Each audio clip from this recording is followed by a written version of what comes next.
All right, so we covered this yesterday extensively, so I'm not going to beat a dead horse on a bunch of stuff about this Signal chat. And I said, from what I had seen yesterday, there didn't appear to be any classified information. Well, today, new texts have been released from The Atlantic, and that text chain appears to be a bit more problematic, but I still don't think it's classified. Sensitive? Yeah, sure, but not classified. But if the White House, though, is saying it's not classified, and since they are the ultimately in charge of classification, then guess what? It's not classified. We have said all along that no classified material was sent on this messaging thread. There were no locations, no sources, or methods revealed, and there were certainly no war plans discussed. All right, look, I'm not yanking your chain here, folks. I'm always honest with you. I'm not just backing up Trump's team because I like the guy. Look, is it bad optics? Yes. Is it some major breach of national security? Again, no. There's no units, no locations, no routes, no flight paths, no sources, no methods, no classified information. But as the President National Security Advisor stated, no classified information was shared. There were no sources, methods, locations, or war plans that were shared. There's an ongoing litigation, and the National Security Council is reviewing this matter. And I'm not going to discuss any open or closed investigation. That ongoing investigation, literally, the lawsuit happened today or yesterday afternoon. And the idea that you don't have an opinion on this at this point is frustrating to me. No, it's not. I'm not going to prejudge any matters, and the men and women of the FBI will call the balls and strikes. Reclaiming my time, not sir. you. She seems pleasant. I mean, it surely doesn't give someone with it does give someone with this agenda, though, like Jeffrey Goldberg, the opportunity to capitalize it, as all leftist journalists do. Look, I stand by the fact that this guy is a self-loathing hack that tries to make himself seem important at the center of every story, especially if it gets to criticize Trump for him. I said that yesterday. I still stand by that, even in the light of the new text messages that came out. But let me tell you why somebody who has never held a security clearance shouldn't be opining on what is classified and what is not. I held a top secret security clearance for the bulk of my military career. I was also a JTAC, who's the guy in charge of air support and calling in airstrikes. I would coordinate airstrikes exactly like they were discussing on that text chain. Let me walk you through a common day in Baghdad. I would wake up around 4 p.m. because we were up all night shooting bad guys in the face. And I would immediately head over to the TALC, which is the Tactical Operations Center, where we would have an event and like an evening warning order. This is generally a somewhat classified or a secret meeting. It was in a locked room, but it was not designated as a SCIF. It's a secure, compartmentalized information facility. We would discuss who we're going to go get, how we intend to go get them, dead or alive, the mission specifics of the op, how many people we're going to bring on the. My role was generally to coordinate what type of air assets were required for insert and extraction and all that other stuff in locations.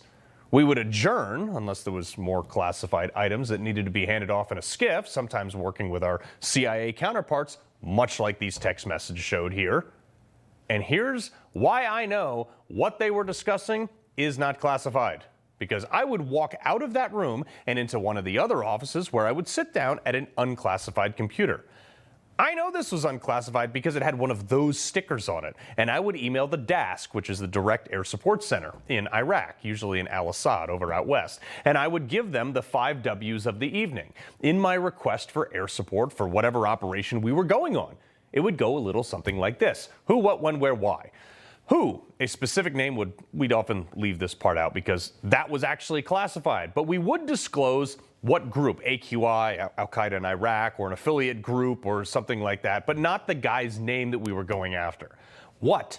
This would be my request for an air platform, F-18, AC-130, A-10, Apaches, Black Hawk gunship, whatever it may be. And then I would go into the when. I would usually give him an operational window from we need coverage from 2200 to 0400, basically the bulk of the night, but not unlike what we saw in these text messages. Now, what you didn't see in those text messages was the where. Those signal messages could have been talking about anything in this area right there. Yemen, Djibouti, Somalia, even as far north as Saudi Arabia or Sudan. That's the area the Houthis operate in. So you have like a 500 or 600 mile radius of where those airstrikes could have been targeting. Me, on the other hand, when I was in Baghdad, I was given specific AOs, areas of operation. Hey, we're going to be operating in the northwestern corner of Sadr City tonight, which gives you slightly more than a 500-yard radius, not miles. And of course, the why which was apparent in the Signal text messages obviously too, to open the shipping channel, whereas mine was a little bit more direct, to kill bad guys. And I said this all over an unclassified median, sitting in a plywood hut in a combat zone while eating a sandwich. I was disclosing critical data of where Navy SEALs were going to be operating 5-6 hours in advance of the operation. I was talking about specific air platforms, sometimes about specific air capabilities that would be required for our mission, and sometimes even transit routes. Again, over unclassified mediums, because that was our SOP, our standard operating procedure. That's what I was told to do.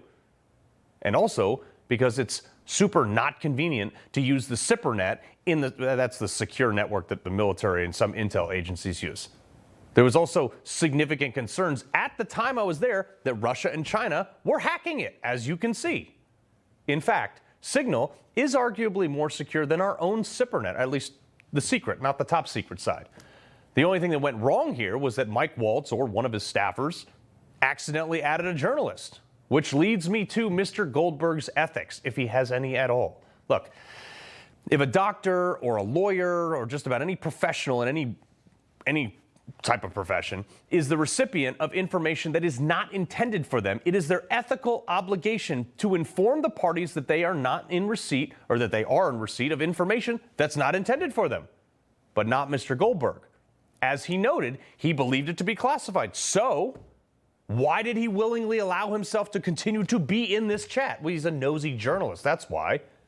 He knew it was a compromising position, said nothing, and then wrote a piece about it for his own career. But again, I defer to the fact that this guy has no understanding of classified information, because the first rule of classified information and spreading that information, especially disclosing it, you need to know who owns the classification, meaning what agency or what person generated the material that's in the classification or the classified documents that you're alleging. In this case, the Secretary of Defense appeared to be the originator of said information, meaning he owns the classification. So the mere fact that he disclosed it means it's not classified anymore. But the left alleged that this was because Pete Hegseth was drinking. To your knowledge, do you know whether Pete Hegseth had been drinking before he leaked classified information? I don't have any knowledge of Secretary Hegseth's personal habits. Director Radcliffe, same question. Yes or no? You know, no, I'm going to answer that. I think that's an offensive line of questioning. The answer is no. I find it interesting that you want to. No, I'm going to answer. You asked me a question. You want an answer? No, listen. You don't want to focus on the good work that the CIA is doing, that the intelligence community. Director, I reclaim my time. Director, I reclaim my time. I want to ask you a question, but I don't want to listen to your answer. But look, they had absolutely no proof of this, but they used their congressional time. I find it rich that this is all coming from the same party that I can say with a reasonable degree of certainty slept with a Chinese spy, Eric Swalwell, who had a Chinese spy as a driver for years. The late Dianne Feinstein, whose Secretary of Defense went missing for like days. Nobody knew where he was. Lloyd Austin, who was more worried about what time it was when 13 U.S. Marines were killed. Joe Biden, who had a private email server in their basement. Hillary Clinton, or classified documents in a box behind his Corvette. Again, Joe Biden, or disclosed information like tactics and specific procedures on the operation that killed Osama bin Laden. Leon Panetta exchanged classified emails on a private laptop with Hillary Clinton when she was Secretary of State. Anthony Weiner, picking up bags of cash from our Chinese adversary to the tune of $2 billion for a private equity fund while riding around on Air Force Two. Hunter Biden. None of these journalists at The Atlantic, definitely not Mr. Goldberg, ever wrote a piece with any level of scrutiny on any of them. In fact, he didn't even write a piece about Joe Biden's documents in his garage that were labeled top secret. Look, was the stuff in that text message sensitive? Yes, I said that.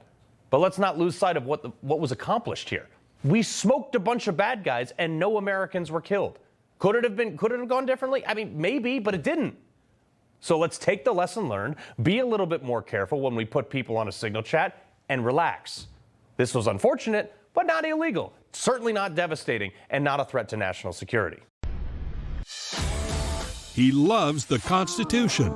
He fights for what's right. He hates the bad guys.